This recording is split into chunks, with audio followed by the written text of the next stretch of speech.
Hello everyone, welcome back. हम लोग last वाले क्लास में यूनिट वेट निकालने के दो मेथड्स के बारे में डिस्कस किए थे।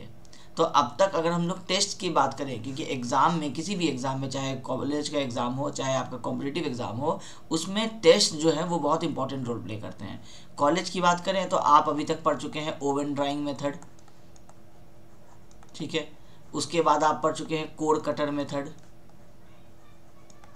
जो अब आप तक अभी तक पढ़े हैं बस वही उस टेस्ट में, उसके अलावा और कुछ नहीं है। सैंड रिप्लेसमेंट मेथड, क्योंकि जब आपको एक टेस्ट पढ़ाना ही है सिलेबस में तो क्यों ना उसको हम लोग पूरी तरीके से पढ़ाते, इसलिए हम आपको सारी चीज़ बता दिए। अब ये लाइफ टाइम के लिए यही आपके पास रहेगा। आज आप पढ़ेंगे स्पेसिफिक ग्रेविटी निकालने का पिक्नोमीटर मेथड। तो आप ये 4 तरीके के टेस्ट जो हैं वो अपने एसबीटी के थर्ड सेम में आप इनके बारे में पढ़ने वाले हैं। ओवन ड्राइंग मेथड से वाटर कंटेंट निकालते हैं, हम शॉर्ट में डब्ल्यू लिख रहे हैं। कोर कटर से आप यूनिट वेट निकालते हैं गामा। सैंड रिप्लेसमेंट से भी आप गामा निकालते हैं। और पिक्नोमीटर मेथड से आप स्पेसिफिक ग्रेविटी निकालेंगे जी। अब इसी पिक्नोमीटर मेथड से आप वाटर कंटेंट भी निकालते हैं, लेकिन यहाँ हम लोग नहीं पढ़े क्योंकि सिलेबस आपका कहता है कि पिक्नोमीटर मेथड से सिर्फ जी निकालने के बारे में बताना है। तो हम जब आज पढ़ाएंगे तो उसी जी के साथ साथ हम आपको थोड़ा आइडिया दे देंगे कि अगर डब्ल्यू निकालना होता तो कैसे निकालते हैं हम लोग, ठीक है। तो ये 4 के बारे में हम लोग पढ़े हैं। जब आप जाएंगे कॉम्पिटिटिव एग्जाम की तैयारी करने, अभी तो आप थर्ड सेम में एसबीटी के हिसाब से पढ़ रहे हैं, जब आप एसएससी वगैरह या आरआरबी या कोई भी बीटीएससी जेई का एग्जाम जब देने जाएंगे तो वहाँ पे आपको जैसे ये वाटर कंटेंट निकालने के हम आपको और फील्ड मेथड्स भी बताए थे। ओवन ड्राइंग और पिक्नोमीटर तो आपको इसी सिलेबस में कंप्लीट हो गया। जब आप कॉम्पिटिटिव एग्जाम की तैयारी करेंगे तो आपको वो बचे हुए मेथड्स के बारे में भी थोड़ा बहुत आपको आइडिया रखना पड़ेगा। बहुत डेप्थ में नहीं जाना पड़ेगा, लेकिन कुछ बेसिक प्रॉपर्टीज़ की, किसी में अगर कोई केमिकल यूज़ होता है तो उसका नाम क्या है, कोई अगर फील्ड पे जाकर के कोई एक पार्टिकुलर इंस्ट्रूमेंट का यूज़ करना पड़ता है तो उसका नाम क्या है, ये सब चीज़ें का आइडिया होना पड़ेगा। बहुत ज़्यादा डिटेल प्रोसीजर अगर नहीं भी पता है तो उससे कॉम्पिटिटिव एग्जाम में कोई लॉस नहीं होने वाला है, ठीक है। फिर बीटेक में जाएंगे तो वहाँ पढ़ने को मिलेगा ही।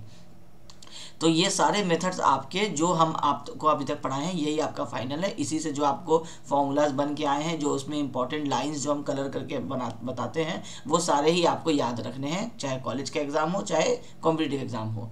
कॉलेज के एग्जाम में तो आपको एज इट इज़ जो आप पूरा नोट्स अभी तक देखे हैं, अगर आपको पूछता है जैसे सैंड रिप्लेसमेंट मेथड के बारे में तो एपरेटस बताइए और आपका डायग्राम बनाइए और प्रोसीजर लिखिए। इसमें आपका चाहे 6 नंबर का क्वेश्चन हो चाहे 4 नंबर का हो, फुल मार्क्स मिलेगा। फिर सेम आपका उसी तरह कोड कटर मेथड के बारे में है, आप एपरेटस बताइए, डायग्राम बनाइए, आप उसका जितना पॉसिबल बना सकते हैं उसका प्रोसीजर लिखिए, ठीक है। तो यही चीज़ आपको जो नोट्स यहाँ पे मिल रहा है, ये नोट्स आपका जब लेक्चर आपका ये यूनिट 2 कंप्लीट होने लगेगा तब आपका ये नोट्स हम फाइनल अपडेट करेंगे। जो भी पढ़ाते समय 1-2 चीज़ें पता चलती हैं, जो जैसे थोड़ा बहुत कहीं पे अगर कुछ गलत टाइप हो गया है तो वो सारी चीज़ें हम करेक्ट करके जब आपका यूनिट 2 कंप्लीट होता है तो फिर इसका नोट्स मिल जाएगा। 1 का आपको नोट्स अपलोडेड है पहले ही।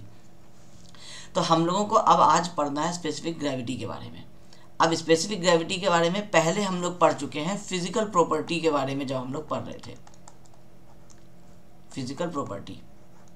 अब जब आपका सिलेबस हम कंप्लीट कर देंगे तो उसके बाद हम आपको एक लेक्चर लेंगे जिसमें हम आपको यूनिट बाय यूनिट जो है सारे इंपॉर्टेंट क्वेश्चंस आपको बताएंगे कि किस तरह से वो क्वेश्चंस फ्रेम कर सकते हैं, और उन क्वेश्चंस का आंसर आपके नोट्स में कहाँ पे लिखा हुआ है वो भी चीज़ हम आपको दिखा देंगे उसी के साथ साथ जब हम डिस्कशन करते रहेंगे। तो आपको एक क्वेश्चन ये भी बनेगा कि explain about physical properties of soil. तो फिजिकल प्रॉपर्टी कितने तरीके के हैं वो आपको बता देना है। उसमें हम आप लोग पढ़े थे स्पेसिफिक ग्रेविटी के बारे में। तो वहाँ पे एक शॉर्ट आपको आइडिया दिया गया था फिजिकल प्रॉपर्टी के अंदर में कि स्पेसिफिक ग्रेविटी क्या होता है, किसी भी चीज़ का वेट जिसका भी निकाल रहे हैं डिवाइडेड बाई वेट ऑफ जो आपका स्टैंडर्ड लिक्विड है, जैसे वाटर है एट 4 डिग्री सेल्सियस। ये हम लोग पढ़े थे। अब हम लोग इसको क्या करते हैं, थोड़ा एलैबोरेट करते हैं, क्योंकि अब हम लोग स्पेसिफिक ग्रेविटी टॉपिक को ही पढ़ रहे हैं तो अब इसका डिटेल में थोड़ा सा डिस्कशन कर लेते हैं। जब स्पेसिफिक ग्रेविटी आप कॉम्पिटिटिव एग्जाम के हिसाब से पढ़ेंगे, या आपको अगर फॉर एग्जांपल क्वेश्चन ही आ गया कि explain about specific gravity of soil, और फिर फुल स्टॉप दे करके या क्वेश्चन मार्क देके आपको दूसरा वाला पार्ट पूछ ले कि explain about pycnometer method of determination of specific gravity, मतलब स्पेसिफिक ग्रेविटी को पहले एक्सप्लेन कीजिए और फिर पिक्नोमीटर मेथड को भी एक्सप्लेन कीजिए, और इसको 6 नंबर का कर देगा। तो फिर आपको पहले स्पेसिफिक ग्रेविटी के बारे में लिखना पड़ेगा, तो अब टेक्निकली अगर इसको बात किया जाए तो स्पेसिफिक ग्रेविटी होता क्या है? स्पेसिफिक ग्रेविटी होता है, जैसे हम लोग सॉयल सैंपल की बात कर रहे थे कि ये मेरा 3 फेज सिस्टम है, इसमें एयर है, वाटर है, यहाँ पे सॉयल है। अब जब हमको स्पेसिफिक ग्रेविटी निकालना है ऑफ सॉयल, ये वर्ड इंपॉर्टेंट है, अगर हमको स्पेसिफिक ग्रेविटी ऑफ सॉयल निकालना है तो वो क्या होगा कि ये मेरा सॉयल है। अब हमको सॉयल मास की बात नहीं करनी है, हमको सॉयल की बात करनी है। ये मेरे सॉयल का जो वेट है डिवाइडेड बाय जो स्टैंडर्ड लिक्विड का वेट होगा, कितना, इतना ही वॉल्यूम में। ये वर्ड इंपॉर्टेंट होगा अभी तक, क्योंकि हम आपको स्टार्टिंग में बताए थे W/W वाटर, या फिर इसको यूनिट वेट के टर्म में अगर बताएं तो ये हो जाएगा gamma soil by gamma water. यही हम लोग पढ़ते हैं, फॉर्मूला यही निकल के आएगा आपको। लेकिन अब आपको समझना है वर्ड का डिफरेंस होता है। एग्जाम में, कॉम्पिटिटिव एग्जाम में ये बहुत ज़्यादा आपको ट्रबल देगा आज अगर आप नहीं समझ पाएंगे तो। स्पेसिफिक ग्रेविटी ऑफ सॉयल बोला, स्पेसिफिक ग्रेविटी आप यहाँ देख रहे होंगे, यहाँ G लिखा है और मास स्पेसिफिक ग्रेविटी में Gm लिखा है, ठीक है। तो जब भी आपको स्पेसिफिक ग्रेविटी ऑफ सॉयल की बात करें तो ये मेरा वॉल्यूम है सॉयल का, इधर हम लोग वॉल्यूम बताते हैं, इसको हम लोग नाम दे देते हैं Vs। तो ये मेरा वॉल्यूम है सॉयल का, तो इसका जो वेट निकल के आ रहा है उसको हम बोलेंगे क्या, Ws, वेट ऑफ मेरा सॉयल, कौन सा, सिर्फ सॉयल की बात होगी, डिवाइडेड बाई। अब मेरा वेट ऑफ वाटर लेना है, तो वेट ऑफ वाटर ये वाला नहीं लेना है, वेट ऑफ वाटर इतने ही वॉल्यूम में अगर आपका वाटर होता 4 डिग्री सेल्सियस पे तो उसका वेट कितना होता, तो हम लिखेंगे वेट ऑफ वाटर। लिखने में तो ये WW ही आएगा, जब हम इसको, एक सेकेंड, हाँ ये थोड़ा सा ये हो गया, ये वेट ऑफ वाटर लिखना है, ये गामा W लिख दिया इसको, wait of solid divided by weight of water. यहाँ पे भी टोटल वेट ये तो लिखा ही हुआ है,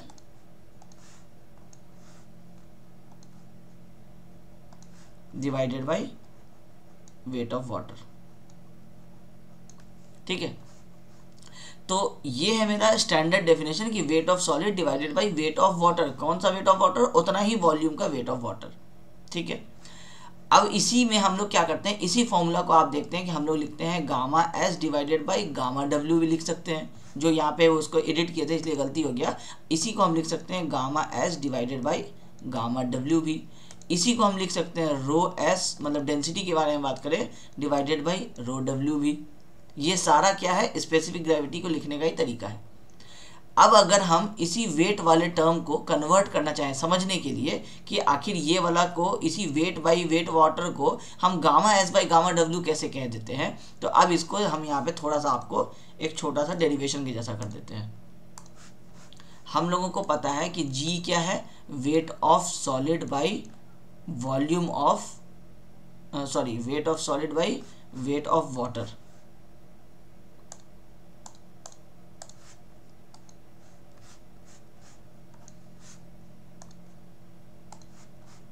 ये हो जाएगा वेट ऑफ वाटर। अब हम इसको और थोड़ा सा अगर ब्रेक करके लिखें तो हम इसको इस तरह से लिख सकते हैं ना कि weight of solid by weight of water क्या होगा, इसको हम इस तरह से लिख सकते हैं volume of solid into unit weight of water. क्योंकि हम आपको क्या बताए थे कि वेट ऑफ वाटर कितना होगा, उतना ही जितना मेरा ये वाला सॉयल सैंपल है।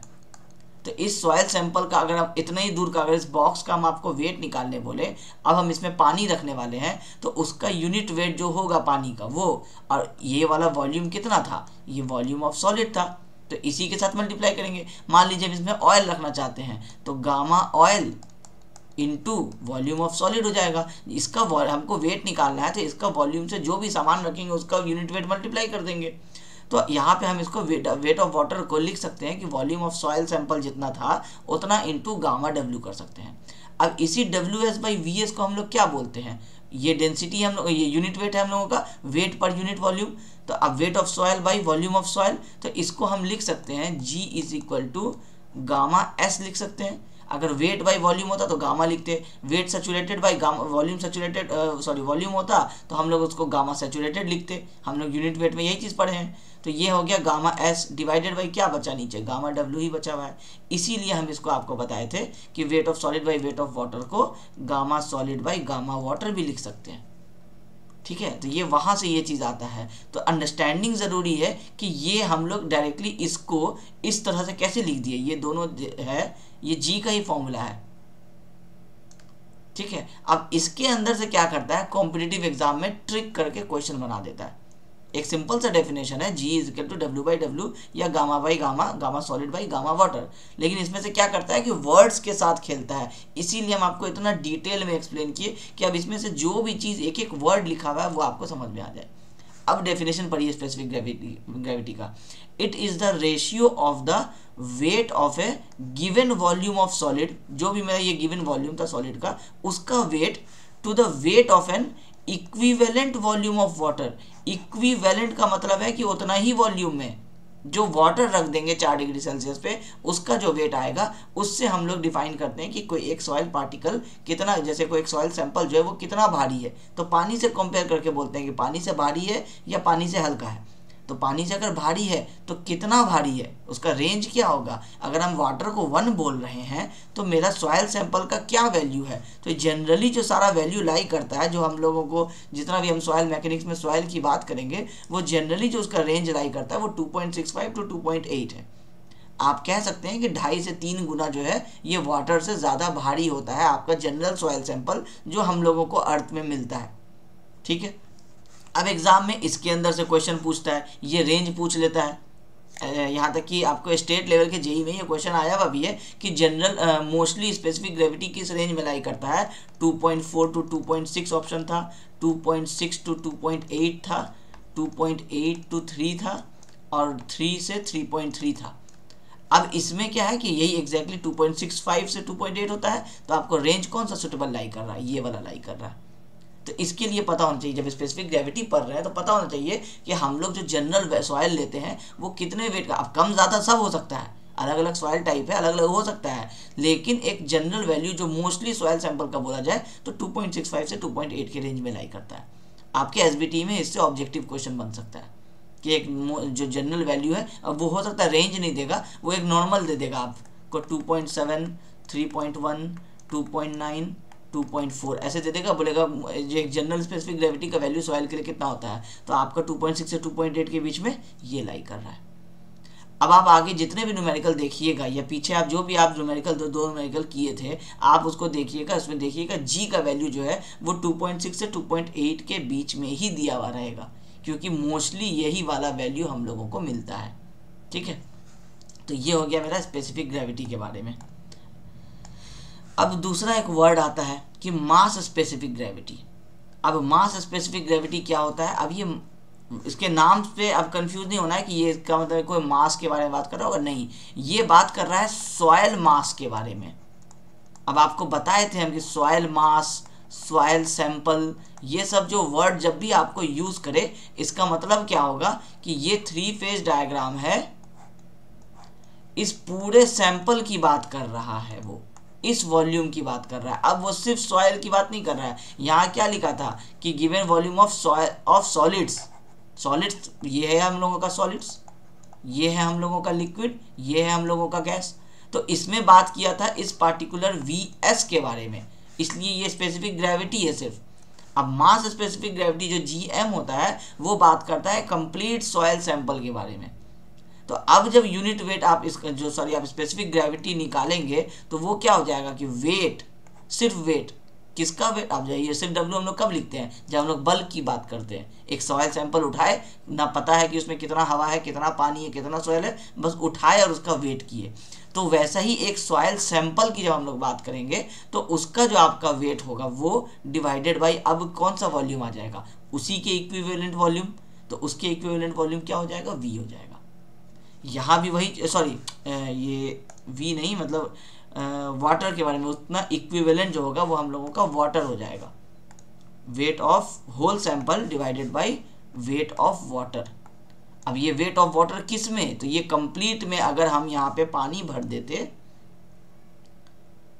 अगर हम यहाँ पे इस पूरे में पानी भर दें तो उसका जो वेट आएगा वो वेट ऑफ वाटर है। इस वाले में क्या हो रहा था कि ये मेरा सॉइल सैंपल है, इसमें हम पानी यहाँ भर रहे थे, इसका वॉल्यूम ले रहे थे, तो volume of solid into gamma W। इस वाले में क्या होगा, वॉल्यूम इनटू गामा W, क्योंकि ये मास स्पेसिफिक ग्रेविटी पूरे मास की बात कर रहा है। ठीक है, तो जनरली जो है वो हमेशा आपका मास स्पेसिफिक ग्रेविटी स्पेसिफिक ग्रेविटी से कम आता है। ये है आपका लेसर, ये है आपका ग्रेटर।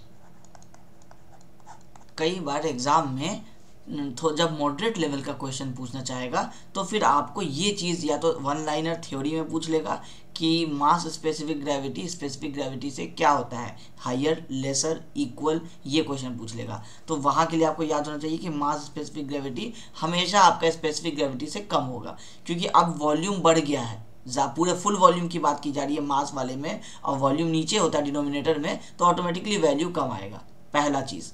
दूसरा कि अगर ये चाहे आपको कॉम्पिटिटिव एग्जाम में आपके कॉलेज लेवल पे नहीं पूछेगा ऑब्जेक्टिव में या न्यूमेरिकल में, लेकिन एक बता देते हैं कि अगर कॉम्पिटिटिव एग्जाम में चाहे तो वो एक आपको छोटा सा न्यूमेरिकल दे सकता है। आपको जैसे वॉइड रेशियो बता देगा E, आपको बता देगा आपका स्पेसिफिक ग्रेविटी का वैल्यू G, और आपको बोलेगा कि मास स्पेसिफिक ग्रेविटी का वैल्यू बताइए।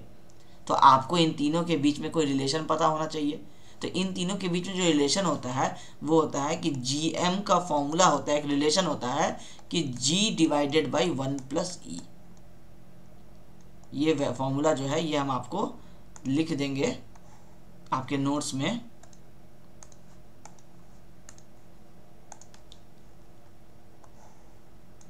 ये आपको काम आएगा आगे कभी भी, जैसे आप जब किसी चीज़ को पढ़ रहे हैं तो थोड़ा बहुत अच्छे से ही उसका नॉलेज ले लीजिए। जितना ज़्यादा आगे की चीज़ें पढ़ेंगे ना उतना आपकी बेसिक वाली चीज़ें आपको आसानी से याद होती चली जाती हैं। अब आपको ये रिलेशन समझ में आ जाएगा तो आपको पूरी कहानी समझ में आ जाएगी। अब एग्जाम में नहीं भी फुल अगर याद है तो भी आप अपने से अगर बना के भी लिखेंगे ना तो आप ठीक ठाक टेक्निकल आंसर लिख पाएंगे। ठीक है, तो ये मास स्पेसिफिक ग्रेविटी का formula G divide by 1 plus E। अब इसको देखिए, यहाँ से ही क्लियर हो जाएगा कि ये हमेशा G से कम क्यों आएगा। मास specific gravity G divided by something है। अब समथिंग में क्या है, 1 प्लस कोई वैल्यू। अब E का वैल्यू आपको पता है 0.01 से ले करके ये आपका इन्फिनिटी तक जा सकता है। अगर हम यहाँ पे 0.01 भी रख देंगे तो ये कितना बन जाएगा, 1.01 बन जाएगा।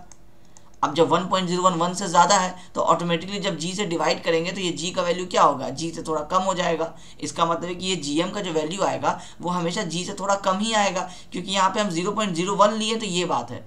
अगर हम E का वैल्यू 0.5 ले लें तो ये टोटल क्या होगा, 1.5 बन जाएगा। तो GM का वैल्यू G से 1.5 गुना कम आएगा। अगर ये 1 ले लें तो ये 1 प्लस 1 2 बन जाएगा। तो GM का वैल्यू G से 2 गुना कम आएगा, मतलब आधा हो जाएगा वैल्यू।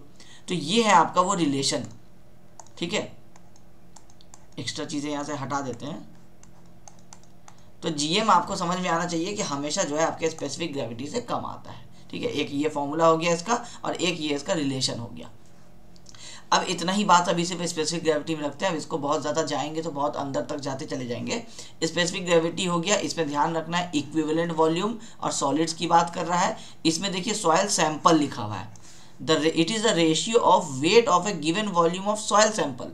पूरे सॉइल सैंपल का जो आपका वेट है to the weight of an equivalent volume of water, मतलब उसी सॉइल सैंपल के वॉल्यूम के बराबर का। इसको अगर हम लिखना चाहें सेम उसी तरह से, जैसे ये W/W था, ये तो हम करेक्ट कर देंगे। अगर हम इसी को चेंज करके लिखना चाहें तो हम लिख सकते हैं कि W डिवाइडेड बाई, अब वेट ऑफ वाटर निकालना है तो हम लिख सकते हैं कि unit weight of water gamma W into, अब फुल वॉल्यूम की बात कर रहा है।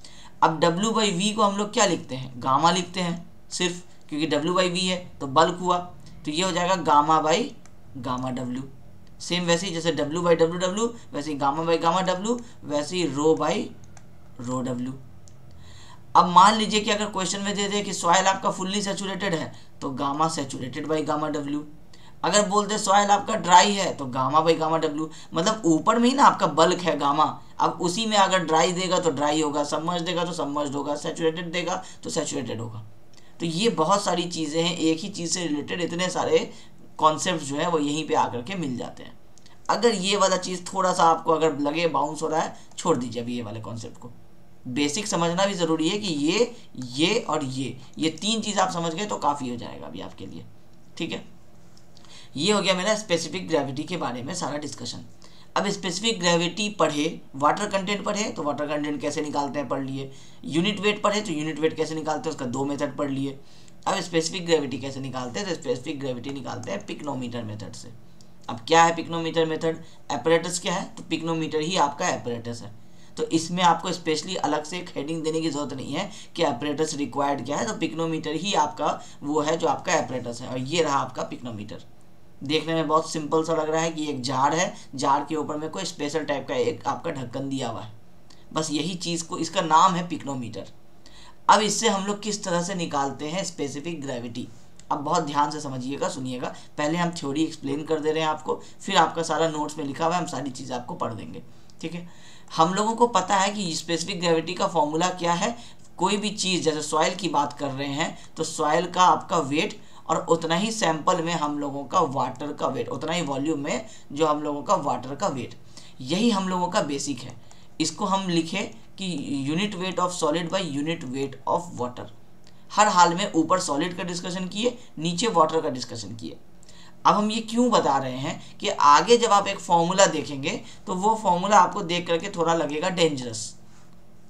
अब ये है कुछ भी नहीं, ये है आपको वेट ऑफ सॉलिड ऊपर में निकल करके आएगा। जब आप M2 में से M1 माइनस करेंगे तो आपको वेट ऑफ सॉलिड निकल के आएगा, और जब इस टर्म में से ये टर्म माइनस करेंगे तो आपको ये वेट ऑफ वाटर के अप्रॉक्सीमेटली इक्विवेलेंट निकल करके आएगा। तो इसी चीज़ को ही तो हम लोग जी कहते हैं ना। तो अब हम लोगों को इस इक्वेशन तक पहुंचना है।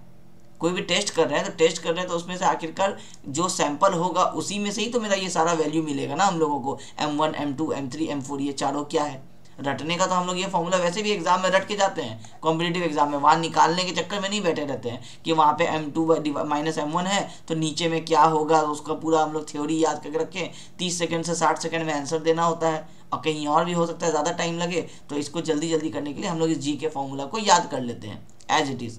और कभी भी एग्जाम में ये M1, M2, M3, M4 में छेड़छाड़ नहीं किया जाता है। जो M1 का वैल्यू हम आपको यहाँ बताए हैं हमेशा वही M1 रहेगा, उसको M2 नहीं बोला जा सकता है, अदरवाइज ये पूरा बेस चेंज हो जाएगा, ठीक है। अब ये फॉर्मूला पे पहुंचना कैसे है, इसके लिए आपको आना है टेस्ट के ऊपर कि टेस्ट को हम लोग करते कैसे हैं, ठीक है। पहले आप समझ लीजिए कहानी, उसके बाद हम आपको बताते हैं।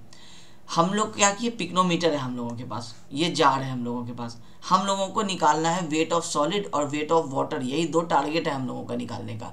इसका मतलब है कि सॉइल सैंपल का भी यूज़ करेंगे और पानी का भी यूज़ करेंगे। अब हम लोगों को कुछ ना कुछ पहले कुछ ना कुछ बाद में करना है, तो हम लोग एक एक करके 4 वेट के बारे में बात किया। उसको W1 कह लीजिए, M1 कह लीजिए, जो भी कह लीजिए। हम लोग बोले M1। अब M1 किसको बोले हम, M1 हम बोले एम्प्टी जार के वेट को, ठीक है। अब उसके बाद हम लोग क्या किए कि जब जार, हम आपको पूरा प्रोसेस शॉर्ट में समझा दे रहे हैं, याद कर लीजिए। M1 हम क्या किए, खाली जार का हम एक वेट ले लिए। अब खाली जार को वेट करने के बाद हम लोग उसमें कुछ दूर तक सॉइल का सैंपल भर दिए।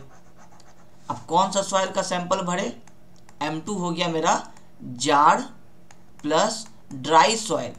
कौन सा dry soil, oven dry soil, bracket में ओवन लिख देते हैं। जो हम लोग ओवन में ड्राई किए 24 घंटे तक, उस वाले सॉइल को हम यहाँ पे रख दिए, ठीक है। फिर उसका भी हम लोग वेट ले लिए, उसको हम बोले M2। फिर उसके बाद अब हम लोगों को क्या है कि स्पेसिफिक ग्रेविटी निकालना है, मतलब वेट ऑफ सॉलिड और वेट ऑफ वाटर दोनों ही चाहिए घुमा करके। तो वेट ऑफ सॉलिड के लिए हम लोग यहाँ जार और प्लस ड्राई सॉइल में से एम्प्टी जार माइनस कर देंगे तो ड्राई सॉइल का वेट निकल जाएगा। मतलब मेरा वेट ऑफ सॉइल वाला काम यहाँ पे हो चुका है M1 और M2 तक में। मतलब M3 में क्या होना चाहिए, पानी इन्वॉल्व होना चाहिए। अब हम लोग क्या करेंगे, इसी M2 वाले सैंपल में पानी भी मिला देंगे। तो जार प्लस मेरा ड्राई सॉइल, और अब उसमें ऐड कर दिए पानी भी। कहाँ तक ऐड किए, जितना यहाँ तक इसका वॉल्यूम है, जो यहाँ पे मार्किंग दिया हुआ रहता है, उतना तक पूरे में हम लोग भर दिए। यहाँ कुछ वॉइड था, उसके अंदर भी पानी चला गया, अब पूरे में यहाँ पे पानी भर गया। इसका हम वेट ले लिए M3। फिर उसके बाद हम क्या किए, पूरे, अब सॉइल का वेट भी हो गया, वाटर का वेट भी सॉइल के साथ हो गया। अब क्या किए, वाटर का एक सेपरेट वेट निकाल लिए अलग से। कैसे निकालेंगे, टोटल जार में पानी भर दिए फुल, और उसका ले लिए, तो आ गया जार प्लस वाटर। अब मेरे पास ये 4 चीज़ हैं। अब इन चारों चीज़ों को हम किस तरह से अरेंज करें कि मेरा weight of solid divided by weight of water आ जाए।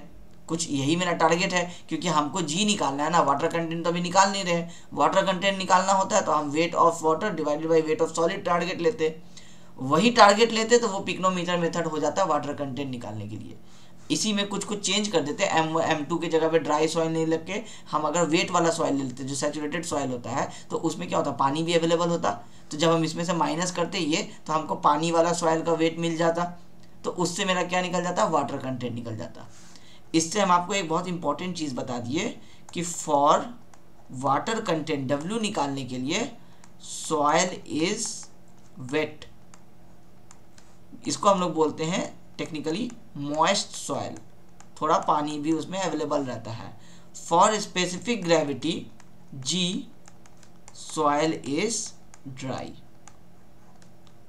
इसको याद कर लीजिए, आपको आज से 2 साल बाद जब आप SSC या JEE लेवल की तैयारी करने जाएंगे, वहाँ पे 1 मार्क्स का क्वेश्चन पूछेगा, जब मॉडरेट लेवल का क्वेश्चन देना चाहेगा तब वो आपको पूछेगा कि पिक्नोमीटर मेथड, वाटर कंटेंट जब निकालते हैं पिक्नोमीटर मेथड में, तो सॉइल किस टाइप का होता है, dry soil, saturated soil, dry soil, moist soil, bulk, इस तरह से करके ऑप्शन दे देगा। एक क्वेश्चन बन सकता है कि स्पेसिफिक ग्रेविटी निकालने के लिए सॉइल टाइप पिक्नोमीटर मेथड में कौन सा होता है। अब ये ऐसा क्वेश्चन है जिसको सुन करके आप बता ही नहीं सकते हैं कि स्पेसिफिक ग्रेविटी निकालना है तो उसमें जो सॉइल सैंपल यूज़ करते हैं वो कौन सा सॉइल होता है, सबमर्ज सॉइल होता है, ड्राई सॉइल होता है, आपको वेट सैचुरेटेड सॉइल होता है, इस तरह से करके, या नन ऑफ दीज ऑप्शन दे देगा, या मॉइस्ट सॉइल दे देगा ऑप्शन, चौथा ऑप्शन।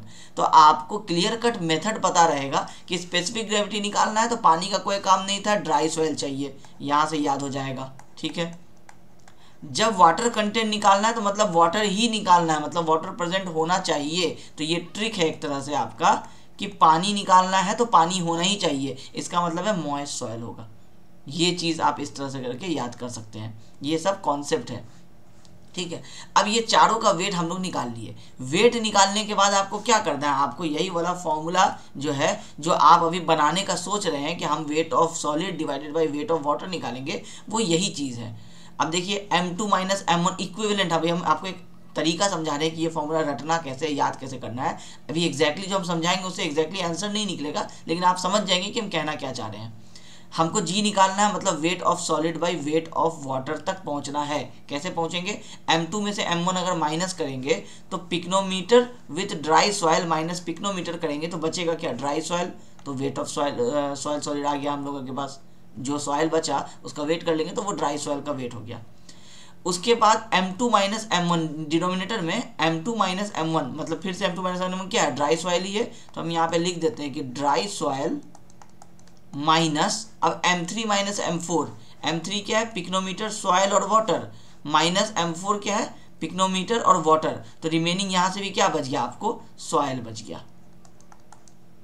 और ये सॉइल कौन सा वाला बचा, जो पानी ऐड होने के बाद हुआ था, क्योंकि सॉइल को तो हम गीला कर दिए ना। जैसे M3 से M4 का वेट निकालना था, सॉरी जब M2 निकाले तो उसका जब हमको M3 निकालना था तो हम उसमें पानी भर दिए, पानी भरे तो मिट्टी भी तो साथ में था, तो मिट्टी तो गीला हो गया। इसका मतलब है कि जब ये सॉइल माइनस सॉइल करेंगे तो कुछ अमाउंट ऑफ वाटर जो है वो मेरा बच करके रह जाएगा, तो नीचे में क्या आ जाएगा, वेट ऑफ वाटर आ जाएगा। तो यही एक लॉजिक है इस फॉर्मूला को याद करने का। एग्जाम पॉइंट ऑफ व्यू से हम कहेंगे कि डायरेक्टली इसको याद कर लीजिए, क्योंकि इतना टाइम नहीं होगा कि बैठ करके ये लॉजिक जो हम आपको समझाए हैं वो निकालें। लेकिन कभी कभी क्या होता है, जब बिल्कुल भी याद नहीं आए कि कैसे याद करना है, तो उस जगह पे आपको क्या करना होता है, ये ट्रिक जो है ये आपका काम आ जाता है। ठीक है, अब एक दूसरा ट्रिक बता देते हैं याद करने का, कि अगर ये फॉर्मूला याद नहीं हो रहा हो तो कैसे याद करेंगे। ऐसे याद कर लीजिए 1 2 3 4, एक लाइन में चले जाइए 1 2 3 4, ये डिवाइडेड बाई ये आपको मिल जाएगा।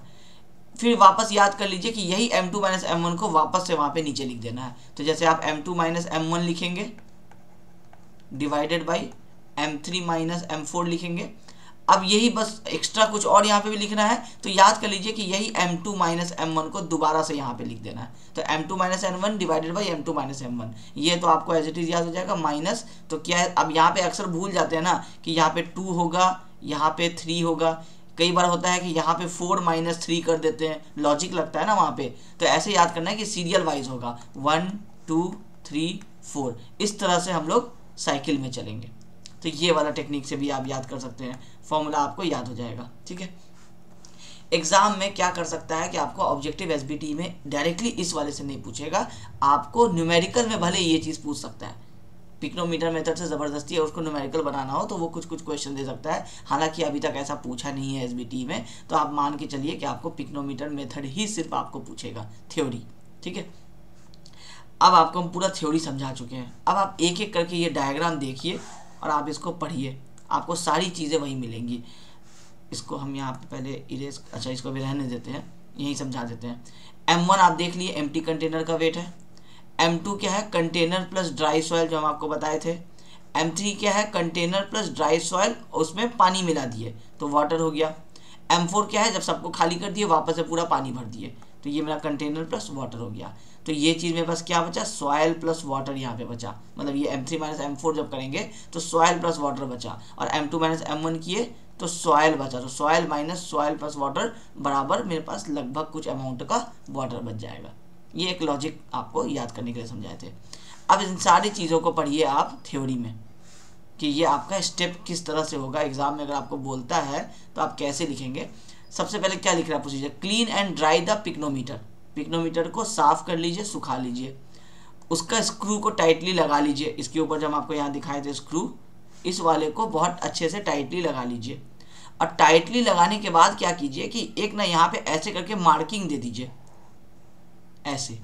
इससे क्या होगा, बोतल पे भी थोड़ा मार्क रह जाए मार्कर से, और ये आपके जो लिड है, जो ढक्कन है, उस पर भी मार्क रह जाए, ताकि जब अगली बार फिर से आप टाइट कीजिए तो कैसे पता चलेगा कि एग्जैक्टली ठीक से टाइट जितना पहले था उतना हुआ है कि नहीं हुआ है। जब ये मार्क यहाँ रह जाएगा और ये यहाँ रह जाएगा तो समझ में आ जाएगा थोड़ा सा और टाइट करना है, ज़्यादा टाइट हो गया है तो थोड़ा सा और लूज कर लेंगे। ठीक है, तो यहाँ पे मार्क लगा दिया जाता है। अब देखिए, clean and dry the pycnometer, tightly screw its cap, take its mass M1 to the nearest of 0.1 gram. मतलब एकदम ऐसा नहीं करना है कि 0.0003 ग्राम ऐसे करके नहीं ले लेना है, जैसे 10.003 नहीं करना है, 0.1 के रेंज में आपको इसका वेट ले लेना है।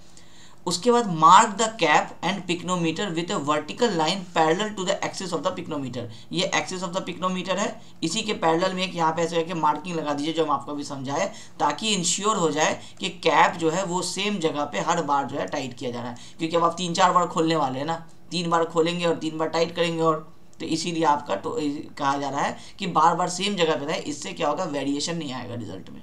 ठीक है, उसके बाद अनस्क्रू द कैप। अब जब इसका वेट ले लिया M1 तो अब इसका ढक्कन खोलिए, वापस इसमें ड्राई सॉइल डालिए। तो unscrew the cap and place about 200 gram of oven dried soil in the pycnometer. कितना लेना है ये सॉइल, फिर से 1 किलो 2 किलो नहीं लेना है, 200 ग्राम के अप्रॉक्सीमेटली लेना है। ठीक है, ये अबाउट लिखा हुआ है तो कभी भी एग्जैक्टली ये नहीं होता कि 200 ग्राम लीजिए, 250 ग्राम पे भी टेस्ट करना है तो 250 ग्राम पे भी टेस्ट कर सकते हैं। ठीक है, screw the cap, determine the mass M2। अब इसका मास निकाल लीजिए M2। ठीक है, फिर वापस से आप कैप खोलिए और थोड़ा सा पानी मिलाइए।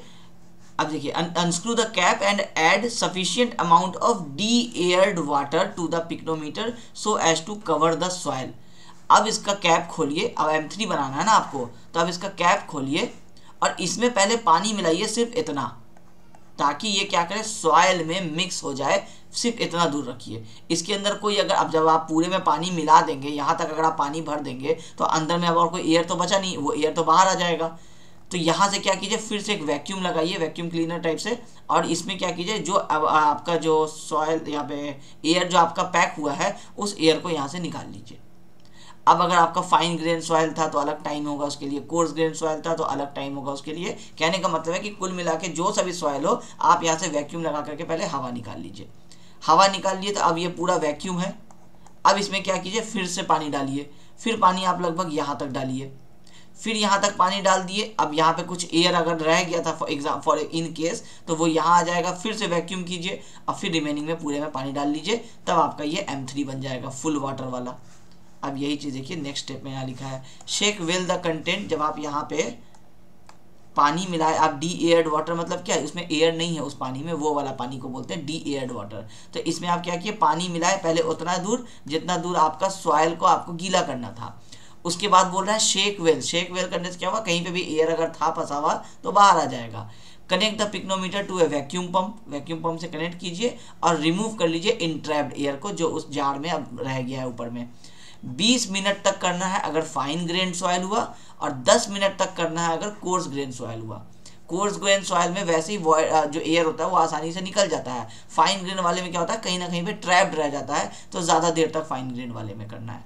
ठीक है, उसके बाद क्या करना है कि डिस्कनेक्ट कीजिए वैक्यूम पंप को, फिर से पानी भर दीजिए। अब भरिए 3/4, अभी भी 1/4 छोड़े रखिए, फिर से वापस वैक्यूम लगाइए 5 मिनट के लिए, और जो एयर बबल जो भी और कुछ आया है सरफेस पे उसको भी आप क्या कीजिए, निकाल लीजिए। अब पूरा एयर वगैरह निकाल लिए, अब वापस से पिक्नोमीटर को पूरे पानी से भर दीजिए। अब उसका वेट ले लीजिए, तो वो M3 हो जाएगा। M3 क्या है, pycnometer plus soil plus water हो गया फुल। ठीक है, उसके बाद अब कह रहा है record the temperature of contents. अब क्या कीजिए, जैसे ड्राई सॉइल का टेम्परेचर आप लिए थे पहले, उसके बाद आप अभी जब मिक्स किए हैं M3 वाले का तो उसका टेम्परेचर ले लीजिए। उसके बाद क्या कीजिए, अब सबको खाली कर दीजिए, पूरे पिक्नोमीटर को वापस से पोंछ दीजिए, सुखा दीजिए उसको, और फिर उसके अंदर पूरा पानी भरिए। सुखा करके पानी भरने क्यों बोले कि पहले पुराना वाला पानी अगर कुछ जो सरफेस पे लगा हुआ है तो पहले उन सारे को पोंछ लीजिए, फिर जितने अमाउंट ऑफ वाटर जो ऐड कीजिएगा वो न्यू रहेगा, उसमें कुछ मिक्सचर पुराना नहीं हो जाएगा, इसलिए पहले उसको यहाँ देखिए empty the pycnometer, clean it and wipe it dry. और उसके बाद फिर से वापस क्या कीजिए, पिक्नोमीटर में सिर्फ पानी भरिए, उसका फिर से स्क्रू लगाइए मार्क तक, उसको बाद बाहर से उसको वाइप इट ड्राई, मतलब पूरा बाहर में अगर पानी भरने में कहीं गिर गया, पानी लग गया है तो वो भी वेट में आ जाएगा ना, तो उसको वाइप कर दीजिए, उसका मास ले लीजिए M4। अब ये M1 M2 M3 M4 हम लोग प्रोसीजर में निकाल लिए। काम कहाँ आएगा, यहाँ काम आएगा।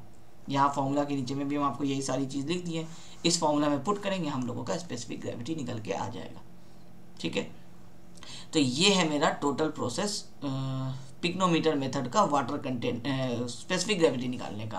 और यहीं पे समझा दिए कि अगर ये वाटर कंटेंट में आप पढ़ रहे होते तो वहाँ पे क्या होता है, ये M1 M2 M3 M4 में कुछ कुछ चीज़ें बदल जाती, क्योंकि फिर आपका टारगेट होता वेट ऑफ वाटर ऊपर निकालने का और वेट ऑफ सॉइल नीचे निकालने का। तो आपको हम बता ही देते हैं, उसका फॉर्मूला होता है W2 - W1 divided by W3 - W4। लेकिन अब ये ही 1 2 3 4 नहीं होता है, जैसे वहाँ पे ये ड्राई सॉइल नहीं होगा, उसके बदले क्या होगा, मॉइस्ट सॉइल आ जाएगा। तो अब W2 - W1 करेंगे तो क्या होगा, मॉइस्ट सॉइल माइनस आपका जार, तो आपको मॉइस्ट सॉइल का वेट आ जाएगा। तो ये इस तरह से करके फॉर्मूला में ये मायने बदल जाएगा, प्रोसेस यही रहेगा, बस आपको स्टेप जो होगा वो थोड़ा थोड़ा चेंज हो जाएगा। तो कहने को पिक्नोमीटर मेथड दोनों ही है, लेकिन एग्जैक्टली यही वाले जो डेफिनेशन है इसी को आपको उठा करके वहाँ वाटर कंटेंट में नहीं लिख देना होता है। खैर आपके सिलेबस में वो है नहीं, इसलिए आपको बहुत ज़्यादा जो है इसकी चिंता करने की ज़रूरत नहीं है। कभी आपके आगे के लिए बता रहे हैं कि अगर पिक्नोमीटर मेथड बोले तो यही स्पेसिफिक ग्रेविटी वाला उठा करके एज इट इज नहीं चिपका देना है वाटर कंटेंट में, वहाँ वाटर कंटेंट निकालना है, तो वहाँ थोड़ा सा प्रोसेस थोड़ा बहुत अलग होगा, बाकी कहानी वही रहेगी, पिक्नोमीटर में वही रहेगा, और आपको इसी तरह से ऐड करना, माइनस करना, वाइप कर देना, ड्राई कर देना, ये सारा प्रोसेस वही रहेगा एज इट इज़। ठीक है, तो हम लोग आज पढ़ लिए स्पेसिफिक ग्रेविटी जो 2 टाइप के होते हैं उसके बारे में, उनके रिलेशन के बारे में पढ़ लिए, और आपका प्रोसेस जान लिए कि पिक्नोमीटर मेथड से स्पेसिफिक ग्रेविटी कैसे निकालते हैं। यहाँ पे आपका फिजिकल प्रॉपर्टी वाला जो टोटल चीज़ था, टोटल कॉन्सेप्ट और थ्योरी न्यूमेरिकल जो था, वो सारा यहीं पे कंप्लीट हो जाता है। अब सिलेबस के हिसाब से अगर हम लोग बात करना शुरू करें तो हम लोग डिस्कस कर लिए हैं, हम लोग 3 फेज सिस्टम कर लिए, वाटर कंटेंट ये सब कर लिए, determination of water content bye oven drawing कर लिए, वॉइड रेशियो ये सब के बारे में जाने, यूनिट वेट ऑफ सॉइल जो है उसके बारे में अलग अलग तरह का जाने, बल्क यूनिट वेट और ड्राई यूनिट वेट कैसे निकालते हैं, कोर कटर से निकालते हैं, सैंड रिप्लेसमेंट से निकालते हैं, और स्पेसिफिक ग्रेविटी है, स्पेसिफिक ग्रेविटी कैसे निकालते हैं, पिक्नोमीटर से निकालते हैं। तो 2.6 तक हम लोगों का आज के इस लेक्चर के बाद हम लोगों का कंप्लीट हो गया। अब जो आता है ये आता है आपका कंसिस्टेंसी से जुड़ा हुआ टॉपिक, कंसिस्टेंसी, और इसी में आपका आएगा अटरबर्ग्स लिमिट। आप सिलेबस में देख ही रहे होंगे कि अटरबर्ग्स लिमिट ये जो है इम्पॉर्टेंट हो जाता है आपके एग्ज़ाम पॉइंट ऑफ व्यू से भी और आपके competitive exam point of view से तो बहुत ही ज़्यादा, क्योंकि इसमें से क्वेश्चन अगर श्योर है, अगर एक क्वेश्चन आना तो इसमें से कम 2 क्वेश्चन आना श्योर होता है। अगर इस चैप्टर में से आना है तो इसका मतलब है वेटेज देखिए इसका क्या है, इसका ज़्यादा वेटेज है इससे, तो चांसेस है कि अगर इसी चैप्टर से क्वेश्चन पूछना है उस बार तो वो इनके अंदर में से कहीं एक से पूछना चाहेगा जानबूझ के, क्योंकि अब इनके अंदर कॉन्सेप्ट्स हैं, अब फॉर्मूलाज हैं, चार्ट्स हैं, तो उनको समझना पड़ेगा। ठीक है, तो हम लोग नेक्स्ट वाले क्लास में आप कंसिस्टेंसी डिस्कस करेंगे, कंसिस्टेंसी कितने टाइप के होते हैं वो डिस्कस करेंगे, जैसा आपका सिलेबस बता रहा है कि कंसिस्टेंसी ऑफ सॉइल, इसके कितने स्टेजेस होते हैं वो डिस्कस करेंगे। फिर एटरबर्ग लिमिट्स के बारे में बात करेंगे, और एक एक करके एटरबर्ग लिमिट्स इन सारे को ही कहते हैं, ये सारे चीज़ क्या है, कैसे निकलते हैं, क्या टेस्ट होते हैं, वो सारे हम लोग आगे उसी तरह से डिस्कस करेंगे। और फिर लास्ट में हम लोग पार्टिकल साइज डिस्ट्रीब्यूशन की बात करेंगे। अभी तक हम आपको सॉइल का जो ग्रेन्स का जो साइज़ है वो सब चीज़ अभी हम आपको नहीं बताएं, किस तरह से क्लासीफाई करते हैं, क्या वर्ड यूज़ करते हैं, होना चाहिए वो स्टार्टिंग का टॉपिक, लेकिन क्योंकि सिलेबस में लास्ट में यहाँ पे दिया है और हम एक पैटर्न में ही चल रहे हैं ताकि आपके सिलेबस से हट करके कहीं कुछ नहीं बताने लग जाए, इसीलिए हम लोग इसको स्टार्टिंग में डिस्कस नहीं किए।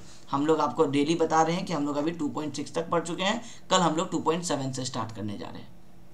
ठीक है, तो लगभग अभी से 3 से 4 लेक्चर के आसपास में आपका ये सारा टॉपिक जो है वो कवर हो जाना चाहिए, प्लस माइनस जो भी टाइम लगेगा वो आगे देख लिया जाएगा। तो लगभग 4 लेक्चर का टारगेट रखते हैं कि 4 आवर्स में आपका ये रिमेनिंग टॉपिक जो है वो कवर हो जाए। जल्दी और तेज़ कुछ नहीं कर रहे हैं, समझाना शुरू करते हैं, जितनी देर भी हमको लगे, जब हमको लगता है कि आपको यहाँ तक समझ में आ गया होगा हम तभी आगे बढ़ते हैं। ठीक है, तो आई होप आपको आज की सारी चीज़ें जो है वो आपको समझ में आ गई होंगी। Thank you.